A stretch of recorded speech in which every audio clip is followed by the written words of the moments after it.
নমস্কার। স্বল্পকথার গল্পকথক চ্যানেলে আমার সকল শ্রোতা বন্ধুকে স্বাগত জানাই। আজকে পাঠ করতে চলেছি সমরেশ বসুর লেখা গল্প সোনার শিকলি গলায় বাঁধা। গল্প পাঠে আমি হৈমন্তী। আশা রাখি গল্পটি আপনাদের ভালো লাগবে। তাহলে শুনতে থাকুন আজকের গল্প। ভৌতিক ঘটনা বা অলৌকিক ঘটনা, দুইয়ের মধ্যে কি তফাৎ আমি ঠিক জানি না। আবার একথাও সত্যি, ভৌতিক বিষয় নিজের কোনো বিশ্বাসও নেই, অলৌকিক ঘটনাতেও নেই। অথচ আমার জীবনে এমন কয়েকটি ঘটনা দেখেছি যেগুলোকে ভৌতিক বা অলৌকিক ছাড়া আর কিছু বলা যায় না, অন্তত তার কোনো ব্যাখ্যা করা যায় না। অনেক কাল আগের একটা ঘটনার কথা বলছি। আমার তখন 12 বছর বয়স। কলকাতা চোখে দেখিনি। এখন আমাদের পাশের বাংলাদেশ তখন পূর্ববঙ্গ ছিল, কিন্তু বাংলাদেশ বলতে একটা দেশকেই বোঝাতো। তখন দেশ ভাগাভাগি হয়নি। দেশ বিভাগের পরে পূর্ববঙ্গের প্রথমে নাম হয়েছিল পূর্ব পাকিস্তান। সেই নাম বদলে পরে হয়েছে বাংলাদেশ, তার রাজধানী ঢাকা। আমার জন্ম ঢাকায়, ছেলেবেলাটা কেটেছে ঢাকা শহরে। এখন সেই ঢাকা শহর আর দেশ বিভাগের পরে নতুন ঢাকা রাজধানী শহর একেবারে আলাদা, একটা পুরনো একটা নতুন। আমার ছেলেবেলায় নতুন ঢাকা শহরের কথা কখনো ভাবিনি, কারণ কোনোদিনও দেশটা ভেঙে দুটুকরো হয়ে যাবে এ কথা কেউ তখনও চিন্তা করতে পারেনি। আমাদের বাড়ি ছিল শহরে 1 নম্বর ওয়ার্ডের এক রামপুরে। ছেলেবেলায় বাবা মার সঙ্গে প্রায় এক মাসিমার বাড়ি বেড়াতে যেতাম। একরামপুর থেকে শহরের আরেক প্রান্তে মাসিমার বাড়ির দূরত্ব প্রায় 3 মাইল। জায়গাটার নাম আমি করব না, তার কারণ এতকাল বাদে হলেও যে বাড়ির ঘটনার কথা বলছি তাদের পরিচয় আমি দিতে চাই না। তার মানে এই নয় ঘটনাটা আমার মাসিমার বাড়িতে ঘটেছিল, ঘটেছিল তাদের পাশের বাড়িতে। মেসোমশাই ছিলেন ব্যবসায়ী মানুষ। মাসিমা আমার মায়ের আপন বোন ছিলেন না, নিকট সম্পর্কের বোন ছিলেন। মাসিমার একমাত্র ছেলে, তিনি আমাদের থেকে বড়। লেখাপড়া শিখে তিনিও মেসোমশাইয়ের ব্যবসার কাজই করতেন। বাড়িতে অধিকাংশ সময় মাসিমা আর তার এক মায়ের পেটের ছোট বোন থাকতেন। কাজকর্মের লোক ছিল 2-3 জন। বাগান ঘেরা ছোট্ট বাড়িটা আমার খুবই ভালো লাগতো। সাধারণত শনিবারে মাসিমার বাড়ি বেড়াতে যাওয়া হতো। ঘোড়ার গাড়ি চেপে যেতে বেশ মজা লাগতো। এক রাত্রি থেকে রবিবার রাত্রের খাওয়া সেরে বাবা মার সঙ্গে ফিরে আসতাম। এই যাওয়াটা ছিল 1 মাস 2 মাস অন্তর।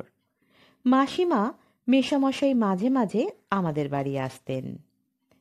তাদের বাড়ির পশ্চিম দিকে পাশের বড় বাড়িটি ছিল এক মুসলমান ভদ্রলোকের। একতলা হলেও বাড়িটি ছিল বিরাট। বাড়ির সামনে বাগান, পিছনেও বাগান। মাসিমাদের বাড়ি ছিল ছোট, কিন্তু দোতলা। দোতলায় উঠলেই পাশের বাড়িটির ভেতরের অংশ আর বাগান দেখা যেত। পিছনের বাগানে একটি বড় কুয়ো ছিল। তার উঁচু পাড় ছিল চওড়া, সিমেন্ট বাঁধানো। একজন গরিব মুসলমানকে দেখতাম, সে বিকেলে কুয়ো থেকে জল তুলে বাগানের গাছের গোড়ায় ঝাড়ি করে জল ঢালছে। সামনে পিছনে দুটো বাগানেই অনেক ফুলের গাছ ছিল। তাছাড়া অন্যান্য বড় গাছ তো ছিলই, কিন্তু বাড়িতে যারা থাকতেন তাদের খুব কমই দেখেছি। বাড়ির যিনি মালিক ছিলেন তাকে কয়েকবার দেখেছি। পায়জামার উপরে কালিদার পাঞ্জাবি পরা, সুন্দর কালো জোড়া গোঁফ, মাথায় ঘন কোকড়ানো কালো চুল। তিনি দেখতেও বেশ সুপুরুষ ছিলেন। তার পোশাক থাকতো বেশ ঝকঝকে। বাড়িতে বাগানে বা একতলার পূবের বারান্দায় যখন দেখতাম, তার পায়ে মখমলের ওপরে জরির কাজ করা চটি থাকতো। দু একজন মহিলাকেও দেখেছি। আমার ছেলেবেলার চোখে তারাও ছিলেন বেশ সুন্দরী। দামি শাড়ি অথবা সালোয়ার কামিজ পরা অবস্থায়ও দেখেছি। তারা কখনো খালি পায়ে থাকতেন না। তাদের পায়েও জরির কাজ করা মখমলের চটি দেখেছি, কিন্তু ছোট ছেলে মেয়ে কখনো দেখিনি। মাসিমার মুখে শুনেছি ওরা নাকি খুব ধনী মুসলমান পরিবার। মুর্শিদাবাদের নবাব পরিবারের সঙ্গে ওদের আত্মীয়তা ছিল। তারা আমাকে ছাদে দেখলে হাসতেন, দু একটা কথাও জিজ্ঞাসা করতেন। মোটামুটি জেনে গিয়েছিলেন আমার নাম কি, আমি কেন এ বাড়িতে আসি, কাদের কাছে আসি, কিন্তু কোনো দিনও তাদের বাড়িতে ডাকতেন না। একবার প্রায় মাস তিনেক বাদে মাসিমার বাড়িতে গিয়ে দোতলায় উঠে দেখলাম পাশের বাড়ির দরজা জানলা সব বন্ধ। চাকর বাকর মালি কারোরই দেখা নেই, কোনো সারা শব্দ নেই। বাগান দেখে মনে হয় ফুল গাছগুলো শুকিয়ে গেছে, বেশ কিছুদিন জল পড়েনি। মাসিমাকে জিজ্ঞেস করলাম, পাশের বাড়িতে কেউ নেই বুঝি? মাসিমা শুনেই কেমন চমকে উঠলেন।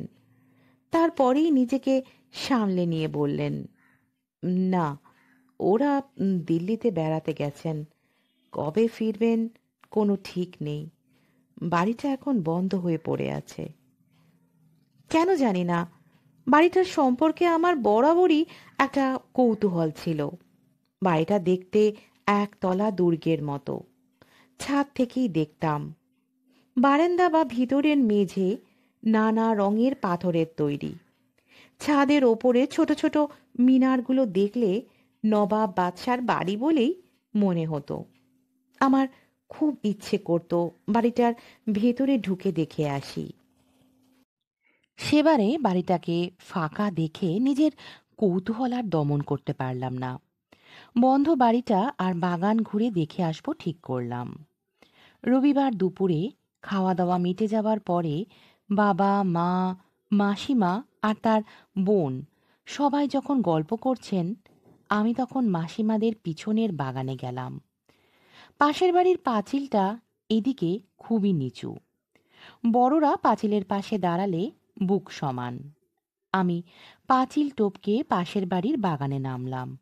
পাছে মাসিমা দেখতে পান, সেজন্য আমি বাড়িটার পশ্চিম দিকে ঘুরে চলে গেলাম। সেদিকে পাঁচিল এত উঁচু কিছুই দেখা যায় না, যেন জেলখানার পাঁচিল। নিঝুম বন্ধ বাড়ি, কোনো সারা শব্দ নেই। আমার চারপাশে কেবল কাঠবেড়ালিরা দৌড়াদৌড়ি করছে। গাছের ছায়ায় বাড়িটা যেন ঢাকা পড়ে রয়েছে। গোটা বাড়িটার চারদিকেই পাথরের চওড়া মাথা ঢাকা বারান্দা আর পাথরের মোটা মোটা থাম। আমি বারান্দায় উঠে বন্ধ দরজা জানলাগুলোর দিকে দেখতে দেখতে উত্তরের দিকে যাচ্ছিলাম। হঠাৎ আমার কানে এলো ভেতরে যেন কেউ ফিস ফিস করে কথা বলছে, আর ঠিন ঠিন ঠুন ঠুন শব্দ হচ্ছে, মেয়েদের হাতের চুড়িতে যেরকম শব্দ হয়। আমি থমকে দাঁড়িয়ে পড়লাম। ভিতরে লোক আছে, কিন্তু থেমে যেতেই আর কোনো শব্দ পেলাম না। নিশ্চয়ই ভুল শুনেছি।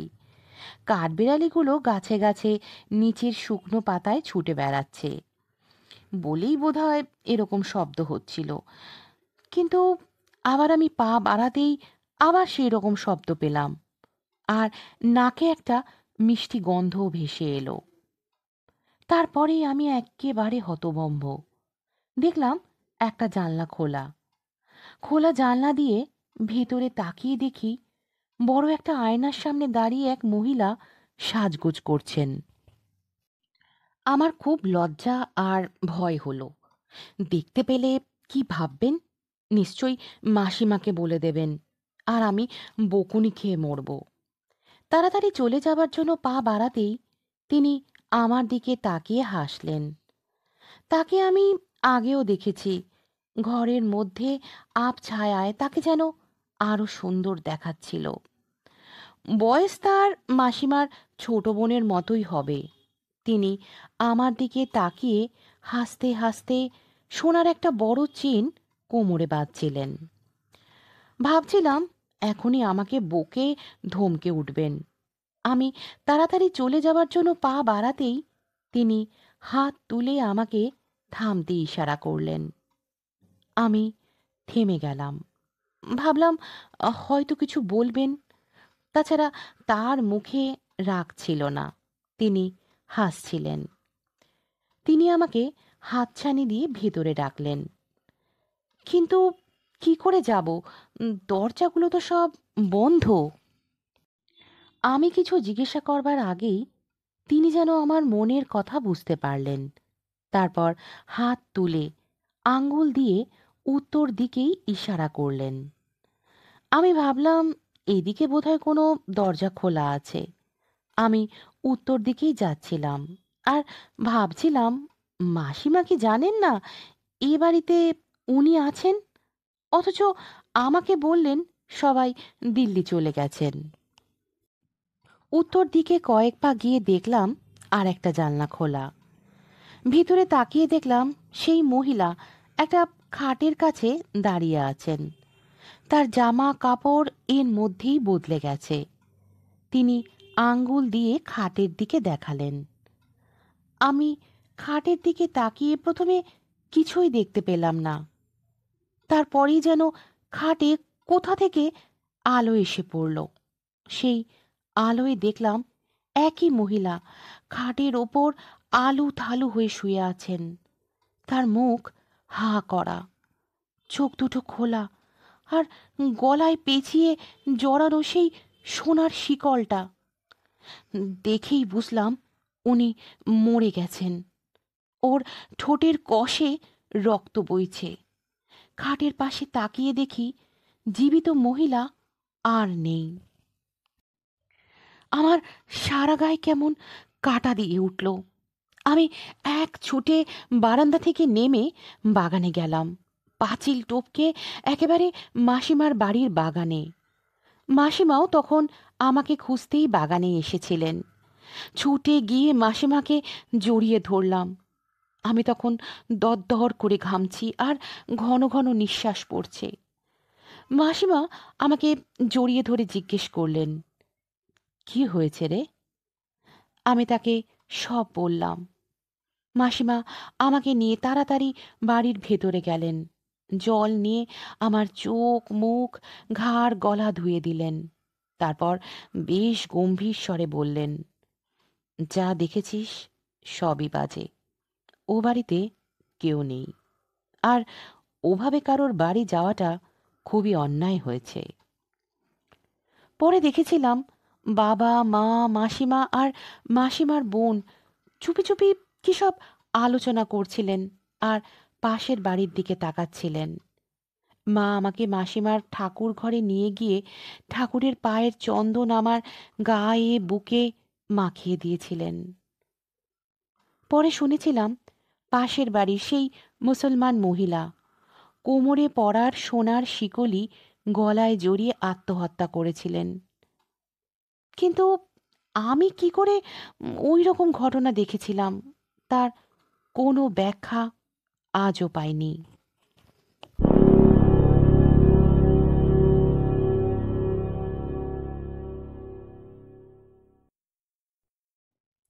গল্পটি এখানেই শেষ হলো। গল্পটি আপনাদের কেমন লাগলো কমেন্টে অবশ্যই লিখে জানাবেন। আর যদি ভালো লেগে থাকে তাহলে গল্পটিকে লাইক করবেন, আপনাদের আত্মীয় পরিজন বন্ধু বান্ধবের মধ্যে শেয়ার করবেন, এবং আমার এই চ্যানেলটিকে সাবস্ক্রাইব করে পাশে থাকবেন।